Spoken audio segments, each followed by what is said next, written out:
I promised you I would work tirelessly to fix our broken immigration system and make the DREAM Act a reality.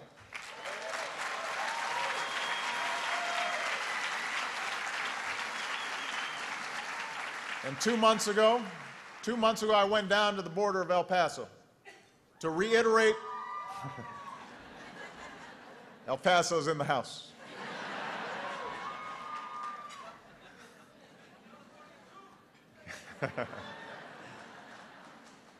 To reiterate my vision for an immigration system that holds true to our values and our heritage and meets our economic and security needs. And I argued this wasn't just the moral thing to do, it was an economic imperative. In recent years, 1 in 4 high-tech startups in America, companies like Google and Intel, were founded on immigrants. 1 in 6 new small business owners are immigrants.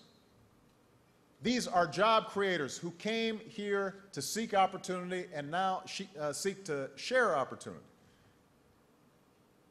This country's always been made stronger by our immigrants. That's what makes America special. We attract talented, dynamic, optimistic people who are continually refreshing our economy and our spirit. And you can see that in urban areas all across the country, where communities that may have been hollowed out when manufacturing left or were having problems because of an aging population, suddenly you see an influx of immigration, and you see streets that were full of boarded up buildings. Suddenly they're vibrant with life once again, and it's immigrant populations who are providing that energy and that drive. And we have a system right now that allows the best and the brightest to come study in America and then tells them to leave, set up the next great company someplace else. We have a system that tolerates immigrants and businesses that breaks the rules and punishes those that follow the rules. We have a system that separates families and punishes innocent young people for their parents' actions by denying them the chance to earn an education or contribute to our economy or serve in our military. These are the laws on the books. Now, I swore an oath to uphold the laws on the books. But that doesn't mean I don't know very well the real pain and heartbreak that deportations cause. I share your concerns, and I understand them. And I promise you, we are responding to your concerns and working every day to make sure we are enforcing flawed laws in the most humane and best possible way. Now, I know some people want me to bypass Congress and change the laws on my own. Believe me. And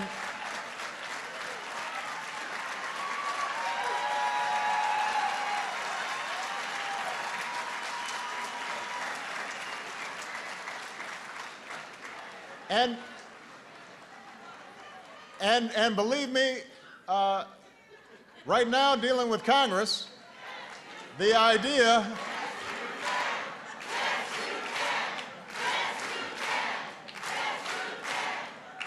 but believe me, the idea of doing things on my own is very tempting. I promise you, not just on immigration reform. But that's not how our system works. That's not how our democracy functions. That's not how our Constitution is written. So let's be honest. I need a dance partner here. And the floor is empty. 5 years ago, 23 Republican senators supported comprehensive immigration reform because they knew it was the right thing to do for the economy and it was the right thing to do for America. Today, they've walked away.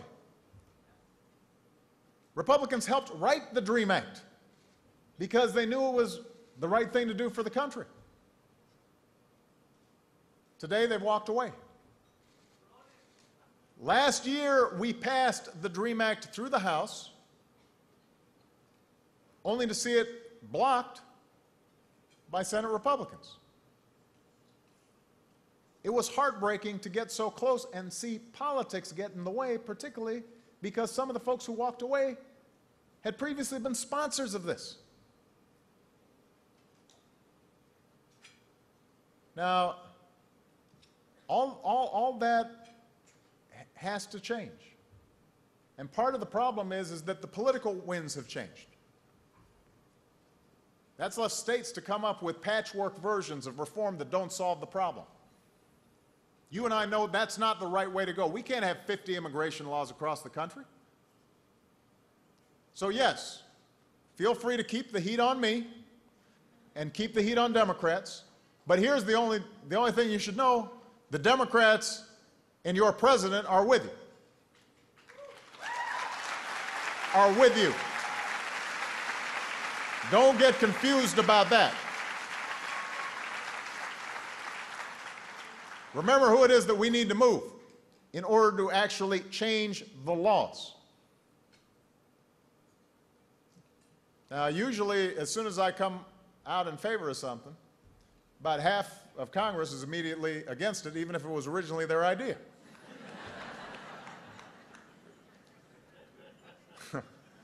You notice how that works? So I need you to keep building a movement for change outside of Washington, one they can't stop, one that's greater than this community.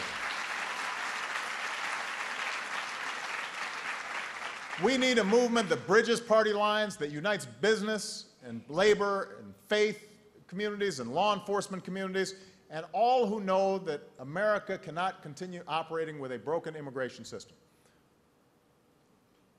And I will be there every step of the way. I will keep up this fight, because Washington is way behind where the rest of the country knows we need to go. And I know that can be frustrating. This is a city where compromise is becoming a dirty word, where there's more political upside in doing what's easier for re-election, what's easier for an attack ad, than what's best for the country. But NCLR, I want you to know, when you feel frustration or you're feeling cynical, and when you hear people say we can't solve our problems or we can't bring about change that we fought so hard for, I do want you to remember everything that we've already accomplished together just in 2.5 years. And I want you to remember why we do this in the first place. You know, recently I heard the story of a participant at this gathering that we had at the White House that I was telling you about at the top of my speech. So this participant's name was Marie Lopez Rogers. And Marie was born to migrant farm workers in Avondale, Arizona. As a young girl, she and her brother would help their parents in the cotton fields. And I'm assuming the temperatures were sort of like they've been the last couple of days here in D.C. And it was in those cotton fields that Marie's father would tell her, if you don't want to be working in this heat, you better stay in school. And so that's what Marie did.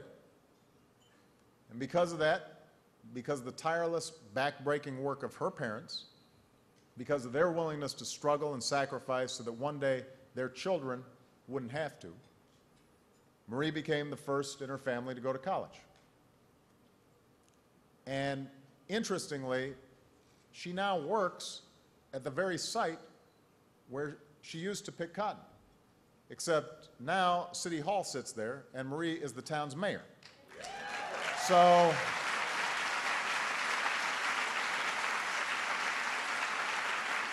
that's the promise of America. That is why we love this country so much. That is why all of us are here. That's why I am here. Some of us had parents or grandparents who said, maybe I can't go to college, but someday my child will go to college. Maybe I can't start my own business, but I promise you someday my child will start his or her own business.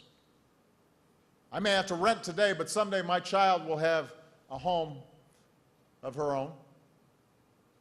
My back may be tired, my hands may be cut, I may be working a field, but someday, my daughter will be mayor.